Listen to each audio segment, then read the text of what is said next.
What up, people? It's your boy Chig from Gooner Eagle Eye coming to you again with another video. This time, a preview on the Bayern Munich versus Arsenal game. I mean, as I said to you guys yesterday when I did my review, I am strangely kind of looking forward to it.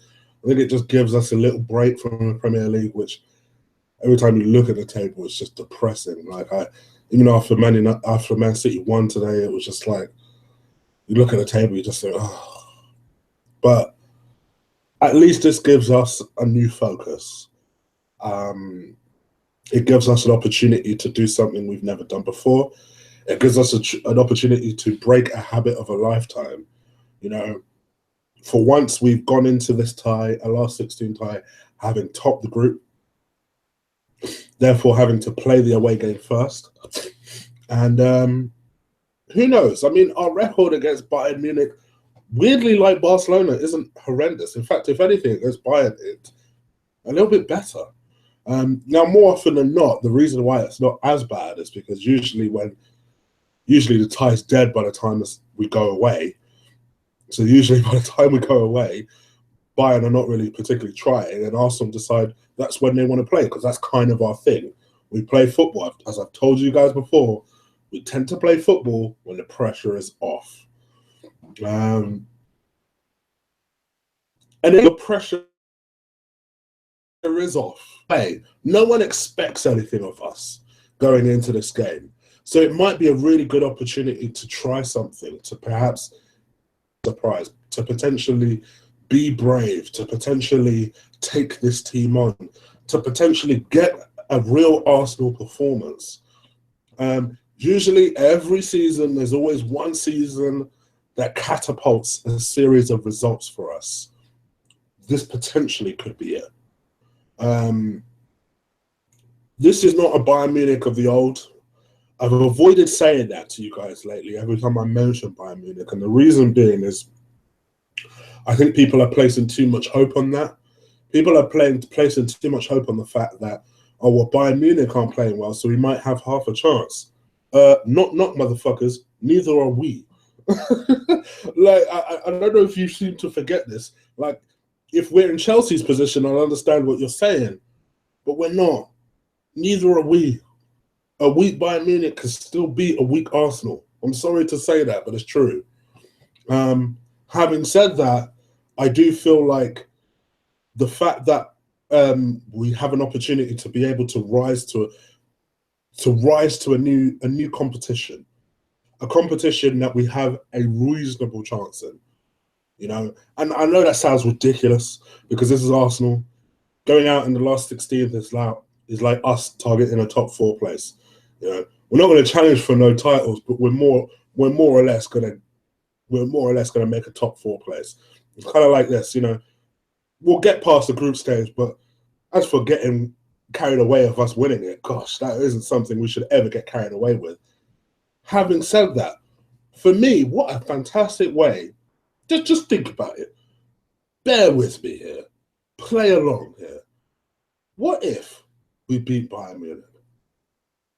How beautiful would it be to send off Wenger to answer the question that I know you guys would then tell me, oh, well, if Wenger wins the Champions League, does that mean he stays? No, I'm not saying that. But what a beautiful way to say, there you go, Arsenal. And one major trophy that always eluded you, that is your perfect way to go. I don't think it's so unbelievable that we can win it. It's a cup competition. Granted, it's the hardest club cup competition. Blimey, try saying that backwards. Club cup competition in the world. But is it that impossible? So I feel like if we can be brave, and blimey, we're going to have to be brave, and Wenger is going to have to get his selection right. And Wenger hasn't got his selection right this year. I mean, don't mean this season, I mean this year. In my opinion, there's always at least 1 or 2 selection headaches where you're thinking to yourself, Wenger, why? Provided he gets his selection right, provided the team is motivated, provided that at least 90% of the team plays to their full capabilities, You mark my words, we can beat Bayern Munich. Let me say that again. We can beat Bayern Munich. Don't get it twisted. The only problem is that one of two things is going to happen. Either we're going to crumble as per usual, or Wenger's going to get the selection incorrect. So I guess it brings me on to what would I do for my selection? Well, this is what I would personally go for. You go Ospina in goal at the moment. I feel like at the moment he's playing better out of him and Czech anyway. And let's be real, he's a Champions League goalkeeper, so he'll start. You know, we seem to have won every game with him in goal. Why change a winning formula? You play Bellerin as a right back. Need I say more? You go with Mustafi and Koscielny as your centre backs, of course. And then your left back, I don't want to see no Monreal. People have this theory that Monreal didn't play at the weekend because Wenger is resting him for this game.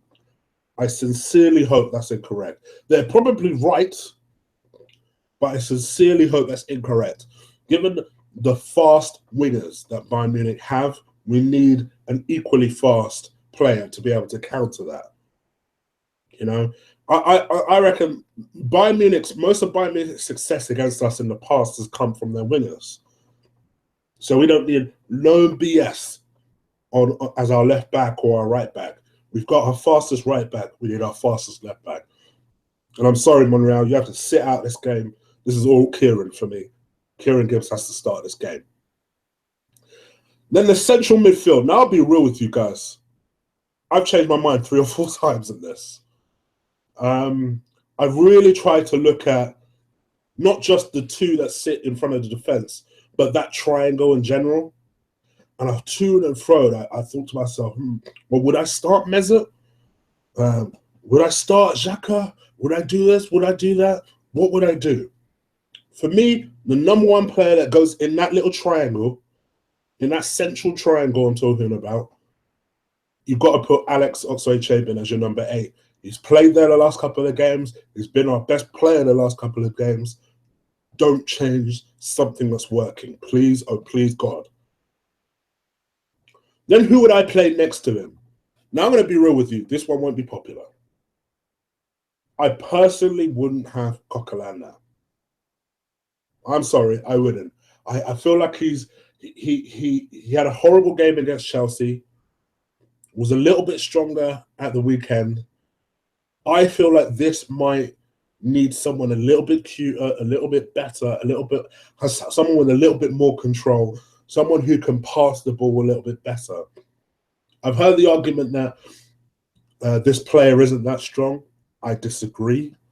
I do feel sometimes he lacks a little bit of pace, but I think he can read the ball a lot better than Coquelin.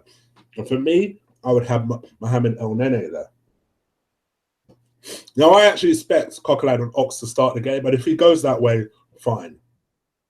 But I personally would tell Xhaka, sit on the bench.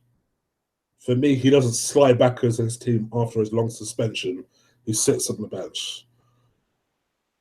Now, the temptation might be to play Xhaka and Coquelin because you might want to have 2 slightly defensive-minded players.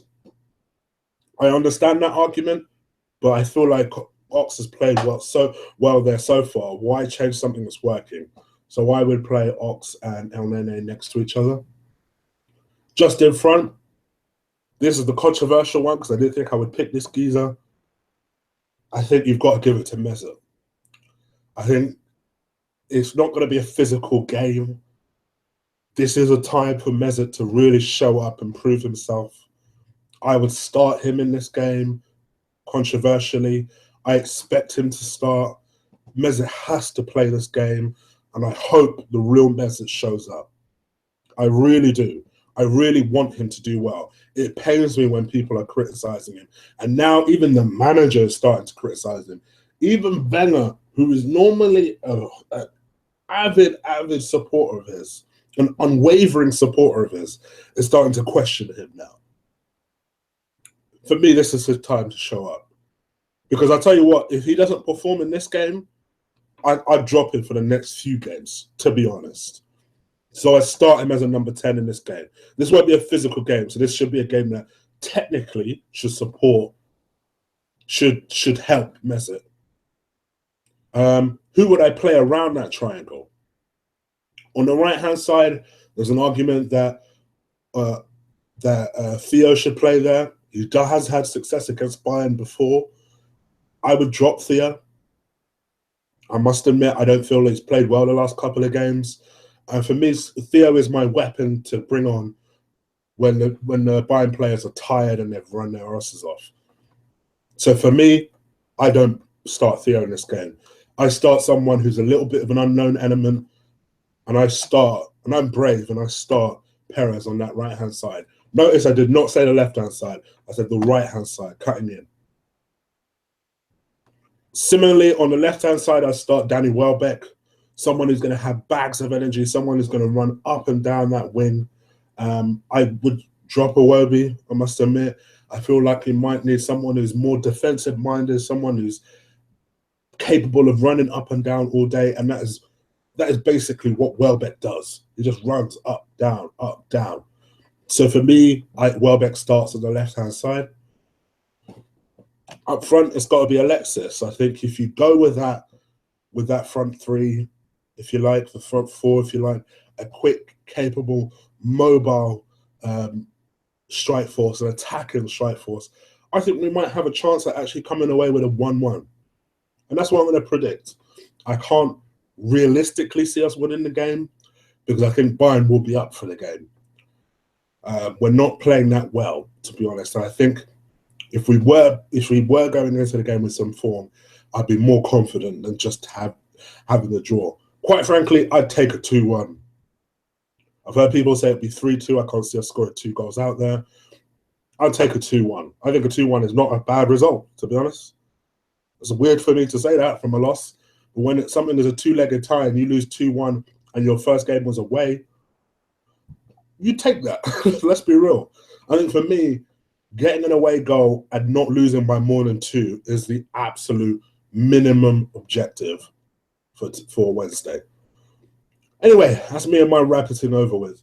You let me know if you agree with my 1 to 11, and no doubt you probably guys don't. But let me know why at least. I like interacting with you guys. I keep telling you that. So leave your comments below.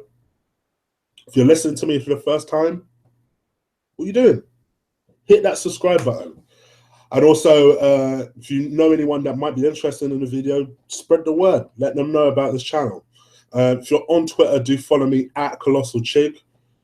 My little, is it a hashtag? I don't know what the hell they call it. What do they call it? I don't know. My name, I guess, is in the description box below. So just go on Twitter and follow me on Twitter. All right, I'm out of it, guys. Take care. My review will be up after the game. Peace.